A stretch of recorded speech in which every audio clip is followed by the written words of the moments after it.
ಇವಾಗ ಎಲ್ಲರೂ ಕೇಳೋದು ಅದೇ ಪ್ರಶ್ನೆ ಅಮ್ಮ. ನೋಡಿ, ಧರ್ಮಸ್ಥಳದಂತಹ ಒಂದು ದೊಡ್ಡ ಧಾರ್ಮಿಕ ಶ್ರದ್ಧಾ ಕೇಂದ್ರ, ಅಲ್ಲಿರೋ ವ್ಯಕ್ತಿಗಳ ಸರಿನೋ ತಪ್ಪೋ ನೀವೇ ಹೇಳ್ದಾಗ SIT ತನಿಖೆ ಆಗ್ಲಿ, ತೀರ್ಪು ಬರ್ಲಿ, ಆದ್ರೆ ಕೋಟ್ಯಾಂತರ ಮಂದಿ ಹಿಂದೂಗಳ ಧಾರ್ಮಿಕ ಭಾವನೆಗೆ ಕನೆಕ್ಟ್ ಆಗಿದ್ದ ಜಾಗದ ಬಗ್ಗೆ ಕಲ್ಲು ಹೊಡಿರಿ ಅಂತ ಹೇಳಿ ಹೇಳಬಾರ್ದಾಗಿತ್ತು ಸುಜಾತಾ ಭಟ್ ಅವರು ಅಂತ ಹೇಳಿ ಹೇಳಿದ್ನಲ್ವ. ಇವಾಗ ನಾನು ಹೇಳಿದ್ದೀನಿ, ಅದಕ್ಕೆ ನನ್ಗೆ ಪಶ್ಚಾತ್ತಾಪ ಇದೆ. ಹೇಳ್ಸಿದ್ರ ಅದಕ್ಕೊಂದು ಪ್ರಶ್ನೆ ಕೊಟ್ಬಿಡಿ ಜನಕ್ಕೆ. ನನಗೆ ಹೇಳಿಸಿದ್ರು, ಕಲ್ಲು ಹೊಡಿ ಅಂತ ಹೇಳಿ ವಿಡಿಯೋದಲ್ಲಿ ಅಂತ ಹೇಳಿಸಿದ್ರು ನಿಮ್ಮ ಹತ್ರ. ಅದೇ ಹೇಳಿದ್ನಲ್ವಾ. ಈಗ ನಾನು ಮತ್ತೆ ಪದೇ ಪದೇ ಅದನ್ನೇ ನಾನು ಇದು ಮಾಡಕ್ಕೆ ನನಗೆ ಇಷ್ಟ ಇಲ್ಲ. ಯಾಕಂದ್ರೆ ಪ್ರಶ್ನೆ ಮಾಡೋದು ಅದೇನೆ. ಈಗ ಸುಜಾತಾ ಭಟ್ ಅವರು ಕಲ್ಲು ಹೊಡಿ ದೇವಸ್ಥಾನಕ್ಕೆ ಅಂತ ಹೇಳಿ ಯಾಕೆ ಹೇಳ್ಬಿಟ್ರು? ಅದೊಂದು ದೊಡ್ಡ ಪ್ರಶ್ನೆ ಉಳಿದು ಬಿಡುತ್ತೆ ನಿಮ್ಮೇಲೆ. ಹೌದು, ಪ್ರಶ್ನೆ ಈಗ ಹೇಳಿಸಿ ಆಗಿದೆ, ನಾನು ಹೇಳಿ ಆಗಿದೆ, ನನಗೆ ಅದರ ಮೇಲೆ ಪಶ್ಚಾತ್ತಾಪ ಇದೆ. ನಾನು ಧರ್ಮಸ್ಥಳಕ್ಕೆ ಹೋಗಿ ನಾನು ಕೈ ಮುಗ್ದು ಸಾರ್ವಜನಿಕವಾಗಿ ನನ್ನಿಂದ ತಪ್ಪಾಗಿದೆ ಅಂತ ನಾನು ಕ್ಷಮೆಯನ್ನು ಕೇಳಕ್ಕೂ ನಾನು ರೆಡಿಯಾಗಿ ಇದ್ದೀನಿ. ಸದ್ಯದಲ್ಲೇ ನಾನು ಅದಕ್ಕೂ ಹೋಗ್ತಿದ್ದೇನೆ. ಯಾರಿಗಾದ್ರೂ ಯಾವ್ದಾದ್ರೂ ಕಾರಣಕ್ಕೆ ಧರ್ಮಸ್ಥಳ ಮಂಜುನಾಥ ಕ್ಷೇತ್ರಕ್ಕೆ ಕಲ್ಲು ಹೊಡಿಬೇಕು ಅನ್ನೋ ಮನಸ್ಥಿತಿ ಬರ್ಬೇಕಾ? ಬರಬಾರ್ದು.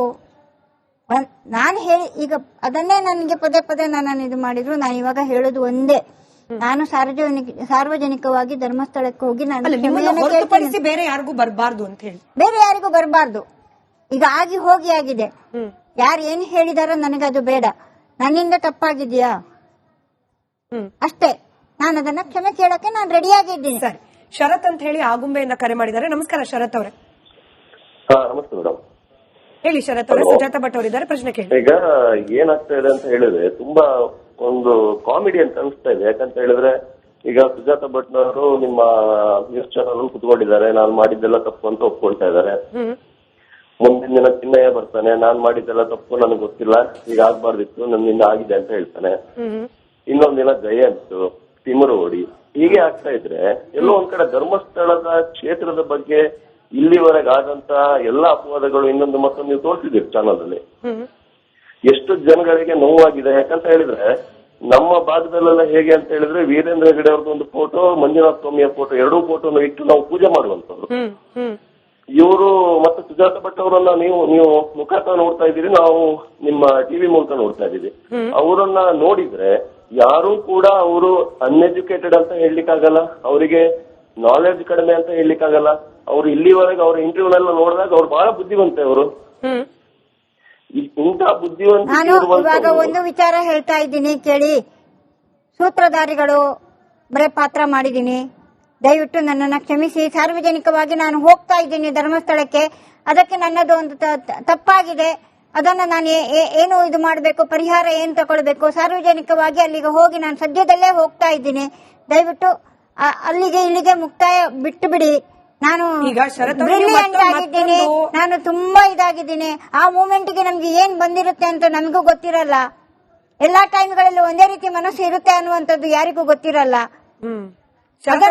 ಮತ್ತೊಂದು ಪ್ರಶ್ನೆ ಕೇಳ್ತಿದ್ರಿ ನೋಡಿ, ನಾಳೆ ದಿನ ಚಿನ್ನಯ್ಯ ಬಂದು ತಪ್ಪಾಯ್ತು ಅನ್ಬೋದು, ಜಯಂತ್ ಬಂದು ತಪ್ಪಾಯ್ತು ಅನ್ಬೋದು.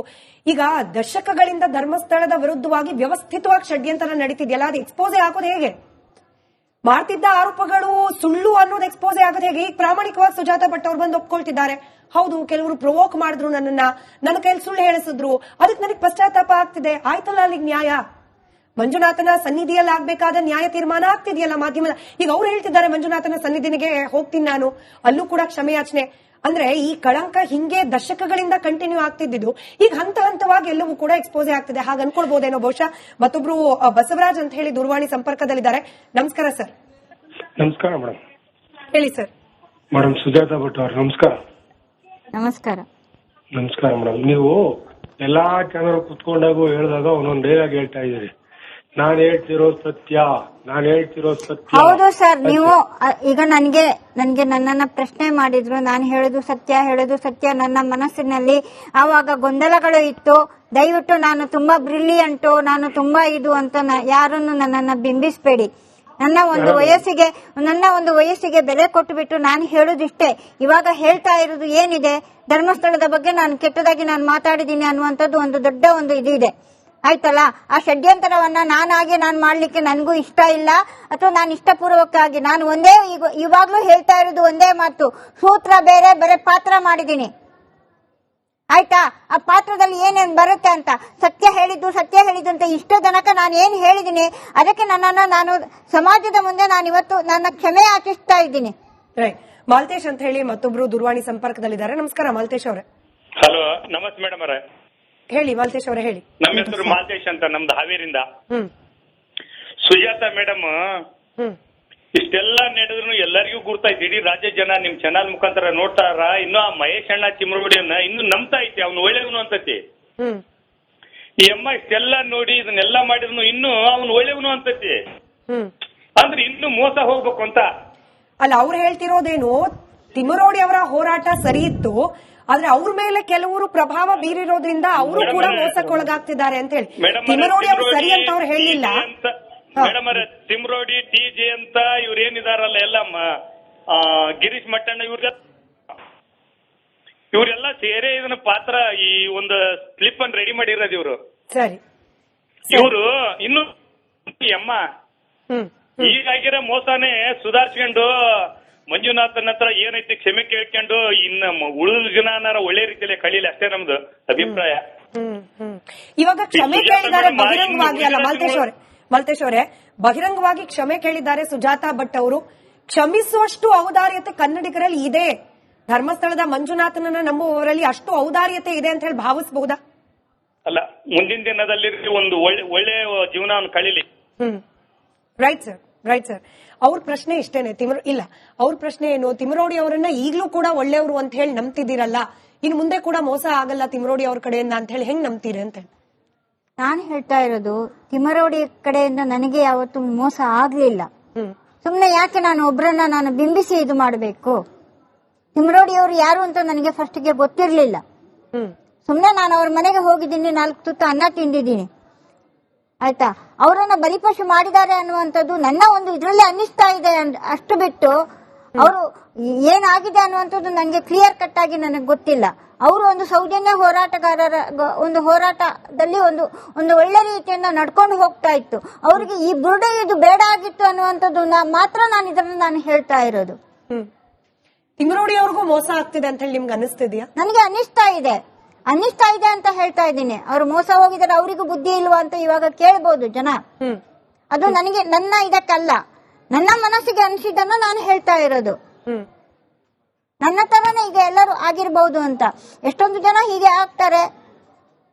ಪ್ರಪಂಚದಲ್ಲಿ ಎಲ್ಲರೂ ಸತ್ಯವಾನ್ ಹರಿಶ್ಚಂದ್ರರು ಯಾರೂ ಇಲ್ಲ. ನಾನು ಹೇಳೋದಿಷ್ಟೇ, ಪ್ರಪಂಚದಲ್ಲಿ ನಾನು ತುಂಬಾ ಬುದ್ಧಿವಂತ ಅಂತ ಹೇಳೋದಕ್ಕೆ, ಪ್ರಪಂಚದಲ್ಲಿ ಎಲ್ಲರೂ ಸತ್ಯವಾನ್ ಹರಿಶ್ಚಂದ್ರರು ಇದ್ದಾರಾ? ಯಾರು ಸುಳ್ಳು ಹೇಳೋದೇ ಇಲ್ವಾ? ಇದಕ್ಕೆ ಪ್ರಶ್ನೆ ಉತ್ತರ ಕೊಡ್ಲಿ.